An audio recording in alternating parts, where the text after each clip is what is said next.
தாய் தமிழ் உறவுகளுக்கு வணக்கம். திமுக கூட்டணிக்கு செல்ல ஆசைப்படுகின்றார் ஜோசப் விஜய் அதிர்ச்சி. திமுக கூட்டணிக்கு செல்ல ஆசைப்படுகின்றார் ஜோசப் விஜய் அதிர்ச்சி என்ற தலைப்பில் இந்த காணொலியை காண்கிறோம். திமுக கூட்டணியில் 8 தொகுதிகள் வாங்கி போட்டியிட்டு 2 தொகுதியில் வெற்றி பெற்றவர் திருமாவளவன். தற்பொழுது இவர் தமிழக வெற்றி கழக அரசுக்கு ஆதரவு தெரிவித்தார். பின்பு அமைச்சரவையில் பங்கு பெற்றுள்ளார். தற்பொழுது தமிழக வெற்றி கழக அரசுக்கு எதிராக கருத்துக்களை தெரிவித்து வருகிறார்.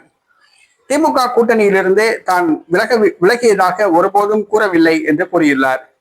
மேலும் தமிழக வெற்றி கழக அரசுக்கு ஆதரவு தெரிவிப்பதாக மு.க.ஸ்டாலினிடம் தெரிவித்தோம் என்று கூறியுள்ளார். அமைச்சரவையில் பங்கு பெற தாங்கள் முடிவு செய்துள்ள தகவலை அவர்களுக்கு தெரிவிக்க முயன்ற பொழுது அவர்களை தொடர்பு கொள்ள முடியவில்லை என்று கூறியுள்ளார். மேலும் அவருடைய பேச்சுக்கள் எல்லாம் திமுகவுக்கு சாதகமாகவே உள்ளன. வருகிற உள்ளாட்சி தேர்தலில் திமுகவுடன் கூட்டணி அமைத்து போட்டியிடவே அவர் விரும்புகிறார் என்று கூறப்படுகிறது. மேலும் திருமாவளவன் பேச்சுக்கள் தமிழக வெற்றி கழகத்தை உசுப்பேற்றியுள்ளன.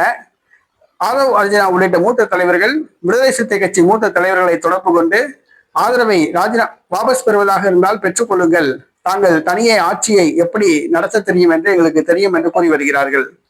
தற்பொழுது திருமாவளவனால் தமிழக வெற்றி கழக கூட்டணியில் பூசல் ஏற்பட்டுள்ளது. மதிமுகவுக்கும் விடுதலை சிறுத்தை கட்சிக்கும் 7ஆம் பொருத்தமாக மாறியுள்ளது.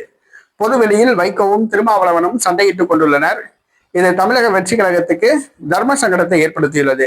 தமிழக வெற்றி கழக தொண்டர்கள் விடுதலை சிறுத்தை கட்சிக்கு எதிராக திரும்பியுள்ளனர். இந்த சூழ்நிலையில் தமிழக வெற்றி கழக கூட்டணியிலிருந்து வெளியேறி திமுக கூட்டணிக்கு செல்லவே திருமாவளவன் விரும்புகிறார் என்று கூறப்படுகிறது. இது ஜோசப் விஜய்க்கு சற்று அதிர்ச்சியை கொடுத்தாலும் போனால் போகட்டும் என்ற முடிவுக்கு ஜோசப் விஜய் வந்துள்ளார். தற்பொழுது திருமாவளவன் மீண்டும் திமுக கூட்டணிக்கு சென்றால் திமுக அதனை வரவேற்று ஏற்றுக்கொள்ளுமா என்பது தெரியவில்லை. பொறுத்திருந்து பார்ப்போம்.